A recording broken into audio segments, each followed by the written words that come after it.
agora, nós vamos direto a Brasília para conversar com o jornalista Alexandre Garcia. Lembrando, não é, Alexandre, que a partir de hoje nós estamos em transmissão simultânea com a CNN Brasil Rádio, veículo que você conhece tão bem também há tanto tempo. Vamos juntos a partir de hoje, então, na tela da CNN e na CNN Rádio Brasil para o país todo.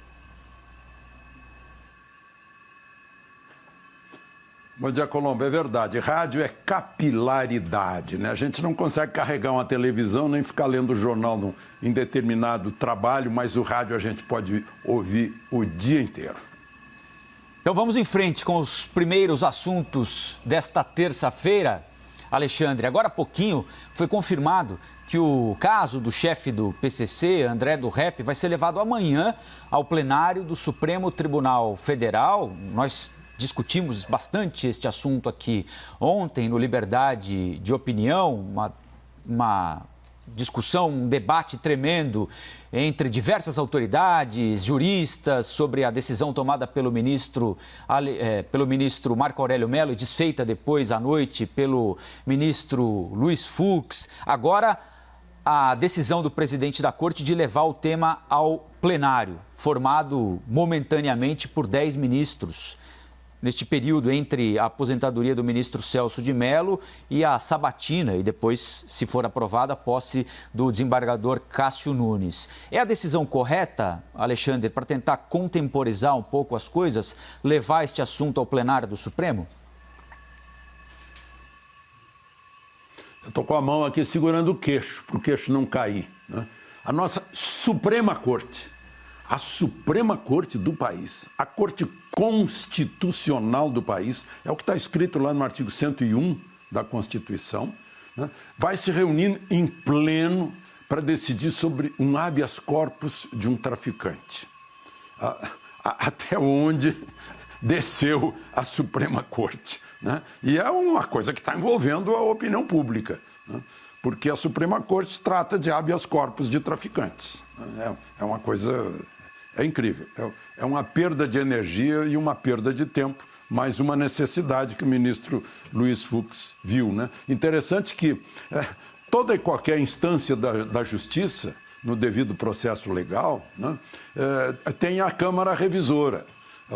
O juiz singular é revisado pelo Tribunal Regional ou Estadual, né, que é revisado pelo Superior Tribunal de Justiça, né? Agora, uma decisão monocrática de um ministro do Supremo singular, pessoal, não é revisada por ninguém, né? No caso agora, acabou sendo revisada pelo ministro Fux, né? Mas normalmente só Deus acima dele, né? Aí se soltam, muitas vezes por razões pessoais, sem alegar suspeição, né? Se soltam pessoas que estavam presas assim, um era padrinho de casamento, o outro era de um partido ao qual o ministro serviu, né? No caso agora vem de um escritório de um ex-assessor do ministro Marco Aurélio, né? Então são coisas que a gente fica assim chocado, né? Quando esse traficante foi preso, ele estava há 5 anos foragido dentro de uma mansão. Parece que era uma mansão envolvida por uma cúpula que tornava invisível. Tinha lancha, tinha helicóptero, tinha não sei mais o que, mas ninguém... Demorou 5 anos. Aí quando o deputado... O delegado Fábio Lopes, né, foi lá prendê-lo, ele chegou a propor, só quer me dá mais 2 horas e ganha um prêmio de loteria. O delegado botou a algema e levou, né? Ou seja, ele estava com um prêmio de loteria aí para gastar com advogados e tal, para sair. E saiu, né? Agora, o ministro Fux, sim, revisou, mas não adianta fechar a porta da cela de novo, porque a cela já estava vazia e a gente não sabe onde ele anda. Nós vamos agora, Alexandre, ver alguns depoimentos aqui no Novo Dia da CNN e ouvi-los na CNN Rádio. Depoimentos de autoridades que falaram ao longo de ontem, do dia de hoje, sobre a decisão do ministro Marco Aurélio Mello. Nós vamos acompanhar, por exemplo, o que disse o ministro da Justiça, André Mendonça e outras figuras importantes que falaram sobre o caso. A decisão foi revertida. Na nossa visão, o crime de tráfico de drogas é um crime gravíssimo e que os traficantes de droga, principalmente aqueles que exercem uma alta função nos comandos do crime organizado, devem permanecer presos. Um dos fundamentos para manter o agente preso é a sua periculosidade. Por isso, no meu entendimento, foi equivocada a decisão de soltá-lo. Eu vou ousar contestar o ministro Marco Aurélio, a quem eu rendo os nossos respeitos sempre, mas quando ele diz que não olha quem é o réu, ele só olha a tese ali que está nos autos. Isso é muito ruim. É importante, para se avaliar uma tese nos autos, que se entenda o contexto. Então, culpa a legislação. E a gente sabe que isso abre precedente. Felizmente, o ministro Fux reviu isso, mas a consequência nesse caso foi a soltura de um bandido criminoso que, inclusive, já está foragido, provavelmente já saiu do país. Alexandre, agora há pouquinho, na estreia da CNN Rádio, o presidente da Câmara dos Deputados, Rodrigo Maia, nos concedeu uma entrevista e disse que o problema não é da lei, não dá para transferir para a lei um problema que é do judiciário. Você concorda com essa avaliação do presidente Rodrigo Maia, Alexandre? Pois é, Colombo. Nós ouvimos há pouco aí 4 opiniões, todas contra o ministro Marco Aurélio, né? E mais as explicações do presidente da Câmara. Eu tenho aqui uma opinião a favor do ministro Marco Aurélio, e é a lei. A lei que diz o seguinte, né? No artigo 316, modificado nesse pacote, né? Parágrafo único do artigo 316. Decretada a prisão preventiva, deverá o órgão emissor da decisão revisar a necessidade de sua manutenção a cada 90 dias, mediante decisão fundamentada de ofício, sob pena de tornar a prisão ilegal. Não revisou 90 dias, a prisão se torna ilegal. Foi isso que a defesa do narcotraficante encaminhou ao ministro Marco Aurélio, né, pedindo um habeas corpus, e o ministro Marco Aurélio, que pegou o parágrafo único, aplicou o parágrafo único. Não revisaram, né, ele chegou a se queixar, chegou a dizer, puxa, nem a polícia, nem o Ministério Público, nem a primeira instância da Justiça Federal revisaram. Ficou mais de 90 dias preso, né, sem uma decisão, né, sem renovar a prisão, né? Já que, como disse o ministro da Justiça, é um crime gravíssimo, como disse o relator do pacote anticrime, é uma pessoa de periculosidade, não poderia ser solta, né? Mas, como disse outra pessoa que foi ouvida, né? O ministro Marco Aurélio não olhou a cara, e deveria olhar a cara, assim, saber quem é, né? Salomão certamente olharia para as duas mães, né? Antes de tomar aquela decisão que resolveu um problema de justiça, né? Tem que olhar para a cara das pessoas para sentir, né? Imagina só, ele acreditou que um traficante que manda toneladas de cocaína para as máfias africana e siciliana, né? Que ficou 5 anos foragido, que está condenado a 25 anos, estaria dizendo a verdade para ele, olha, eu vou ficar na minha casa, lá em Guarujá, está aqui o endereço certinho, tá bom, vamos combinar assim? Ok, né? Já tinha a história lá atrás, que ele tentou escapar oferecendo um prêmio de loteria, né? Então, agora, escapou, né? E a gente vê coisas lá no Supremo, sinto muito falar de novo nessa história, né? O ministro Fux não reagiu por ele nem pode. Ele reagiu porque o Ministério Público Federal correu lá e disse, opa, não pode soltar, né? É bom a gente saber disso também, né? Está na Constituição que essas coisas começam com o Ministério Público. E tem uma coisa que não começou com o Ministério Público, começou com o presidente do Supremo, foi para a relatoria de Alexandre de Moraes, né, e infringiu pontos do artigo 5º dos direitos e garantias individuais, infringiu a liberdade de expressão no artigo 220. Né? Por tudo isso a gente fica pensando, meu Deus, né, o Sidney falou nisso, meu Deus, o que vocês estão fazendo aí? Né? Não dá para entender. Não dá para entender. Agora, desde o final de semana, quando a sociedade tomou conhecimento desse habeas corpus e o bandido saiu da cadeia, Alexandre, há muita gente falando sobre tudo, né? Nós mostramos aqui algumas autoridades, mostramos e os ouvintes da CNN Rádio puderam ouvir, acompanhar também estas explicações. Nas redes sociais, os procuradores da Operação Lava Jato insistentemente têm manifestado uma mesma posição. Se o Congresso Nacional já tivesse aprovado a prisão em segunda instância, este assunto não estaria sendo discutido porque o traficante em questão já estava preso com condenação em segunda instância. É uma pressão, inclusive o ex-juiz Sérgio Moro falou nisso, né? É uma pressão correta feita pelos integrantes da Operação Lava Jato ou uma tentativa também de embarcar num assunto muito popular que provoca medo de maneira absolutamente justificada na população para fazer prevalecer uma tese que a Lava Jato entende ser adequada, correta? Pois é, a gente tem visto aí na história da justiça do mundo, né? Tem um livro aqui do lado, Grandes Julgamentos. O juiz de primeira instância, singular, bateu o martelo, o sujeito vai para a prisão, né? Se ele é perigoso, se ele vai continuar delinquindo, se ele oferece risco para as testemunhas, se ele oferece risco para a justiça, se ele oferece risco para a coletividade, ele é isolado, né? Aí vai, se quiser recurso, entra com recurso, mas fica preso, porque ele não tem condições de conviver com a sociedade. E aí nós criamos, né, tudo muito bonzinho, né? Nós somos muito bonzinhos, por isso que a gente vive com medo na rua, né? E aí, pela bondade dos constituintes, puseram lá, ninguém poderá ser preso, não sei o quê, não, transitado em julgado. Aí tem o transitado em julgado, assim como o direito adquirido, tem coisas lá que são cláusulas pétreas, né?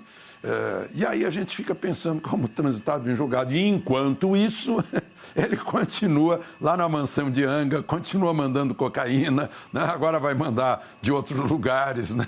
Porque continua mandando, né? Porque tem dinheiro, né? Então, tem que haver, sim, né, essa possibilidade de, ao arbítrio do juiz, ao julgamento do juiz, dizendo melhor, né, perceber a sensatez de manter na prisão alguém que é perigoso, alguém que vai continuar delinquindo, alguém que oferece risco para a sociedade. Então tem que mudar isso, tem que mudar. Nós seguimos juntos aqui no Novo Dia da CNN, na CNN Rádio também, com liberdade de opinião, a partir de hoje em transmissão simultânea, com o Sidney Rezende e com o Alexandre Garcia. Nós vamos falar agora, Alexandre, também sobre judiciário, mas um outro aspecto, uma outra abordagem aqui. Dados do Conselho Nacional de Justiça apontam que o Brasil tem pouco mais de 8 juízes para cada 100 mil habitantes. Segundo a Comissão Europeia para a Eficácia da Justiça, a média de países desenvolvidos é de 21 juízes para cada 100 mil habitantes. Ao mesmo tempo, de acordo com essa mesma Comissão Europeia, nós, aqui no Brasil, gastamos o equivalente a 1/3 do PIB com magistrados. Já os países europeus, 1,3% do PIB com magistrados. Já os países europeus consomem apenas 0,32%. Alexandre, gastos altos, efetivo baixo, morosidade da justiça. Como é que a gente pode fazer para melhorar o sistema judiciário do Brasil? Bom, a propósito, né, a gente estava falando tanto de julgamentos e dinheiro, etc. A propósito, também dados do Conselho Nacional de Justiça para justificar essa comparação de 1,3% do PIB do Brasil sobre 0,32% do PIB na Europa, né? São 4 vezes mais o custo aqui no Brasil. Por quê? Dados do Conselho Nacional de Justiça, compilados pelo meu colega Josias de Souza, publicado no UOL, agora no dia 4, e ele atribui aos repórteres Fábio Fabrini, Leonardo Diegues e Diana Yucari. Em 871.200 contra-cheques de magistrados, período de setembro de 2017 a agosto de 2020. Desse total, em indenizações atribuídas a Vale Creche, uma espécie de bolsa natalidade, né? Lá no que deveria ter o limite de 39.200, como diz a Constituição, encontraram 203 mil remunerações mensais entre 50 mil e 100 mil. 14 mil contra-cheques com valores entre 100 mil e 200 mil. 659 contra-cheques, ou bolerites em São Paulo, com cifras entre 200 mil e 500 mil. Imagine se a justiça tivesse que ser eficiente, eficaz, ágil, rápida, na mesma proporção do tamanho desses contra-cheques, né? E eu vejo que quem carrega mesmo o piano é a primeira instância. Lá no interiorzão, né, com sala emprestada pela prefeitura, com banheiro emprestado pela prefeitura, resolvendo os problemas ali na cara dos criminosos, correndo risco de vida, o juiz de primeira instância. Depois, nos tribunais, é aquela coisa toda que provoca notícia, né? E isso aí foi publicado no UOL, dia 4, foi levantado no Conselho Nacional de Justiça. Então, quando a gente fala, né, mandou a reforma administrativa, mas não atinge o judiciário, né? A gente pode querer fazer reforma tributária, administrativa, reforma política e a reforma do judiciário, né? Para essas coisas funcionarem, a gente não ter narcotraficante solto aí de uma hora para outra por uma decisão pessoal de um ministro. É bom a gente pensar sobre isso. Preparar a nossa cabeça para, porventura, se alguém tiver coragem de propor no Congresso Nacional uma reforma do Judiciário. Agora, a sociedade, ela fiscaliza muito, ou tenta fiscalizar com muita contundência o poder legislativo, o poder executivo. Os olhos são mais complacentes, talvez, com o poder judiciário, né? E mesmo tentativas de outros poderes de tentarem estabelecer alguma espécie de limite, por exemplo, para o pagamento de supersalários do judiciário, raramente vão em frente, né? Há pouco tempo houve uma comissão montada no Senado que contava com a senadora Cátia Abreu, com o senador Renan Calheiros, para estudar os supersalários pagos no Poder Judiciário, o que fazer para evitar que isso continuasse acontecendo. E essa comissão, ela simplesmente se desmanchou, se desfez sem nenhum resultado prático. Por que há esse temor em observar esse assunto com uma lupa um pouco mais eficiente, Alexandre? Você já disse por quê? Temor, medo. Todos temos medos. Todos temos medo de juiz, né? Eu tive medo aí num período de Alexandre de Moraes, estava personagem de George Orwell, né? Estava entrando na vida de todo mundo, eu fiquei com medo, né? Os legisladores têm medo também, né? Se não tivessem medo lá no Senado, tinha corrido já muito pedido de processo de impeachment, inclusive para arquivar o processo, mas pelo menos teriam falado a respeito do processo, examinado o processo, né? O pedido de abertura, mas é medo, não quer tocar, né? O sujeito fica imaginando, puxa, aquilo que eu fiz naquele dia que já foi arquivado e tal, será que alguém vai desarquivar, né? Pode ser que seja isso, pode ser que seja esse temor, esse respeito, né? Passou o tempo em que o juiz só falava nos autos, né? Depois que apareceu, foi o ministro Marco Aurélio, que era presidente do Supremo, quando botou a TV Judiciário, né? Aí, para transparência, é justo a transparência, mas também despertou, virou palco, né? Virou tribuna, e exacerbou muita coisa, né? Mas, enfim, nós estamos acompanhando, temos que acompanhar o judiciário, porque eles são, embora não tenham recebido o nosso voto direto, né? Nos Estados Unidos elegem lá, em muitos lugares elegem o delegado, elegem o juiz, né? Aqui é de carreira, ou de nomeação por parte das autoridades, do governador, do presidente da República, né? Mas chegou um ponto em que há um respeito muito grande, a justiça tem que ser respeitada, mas tem que se fazer respeitar também, né? E certamente esses contra-cheques aí não contribuem para que seja respeitada. Alexandre, então uma boa terça-feira. Nós voltamos a conversar amanhã aqui no Liberdade de Opinião, no Novo Dia da CNN e também na CNN Rádio em transmissão simultânea, hein? Até amanhã.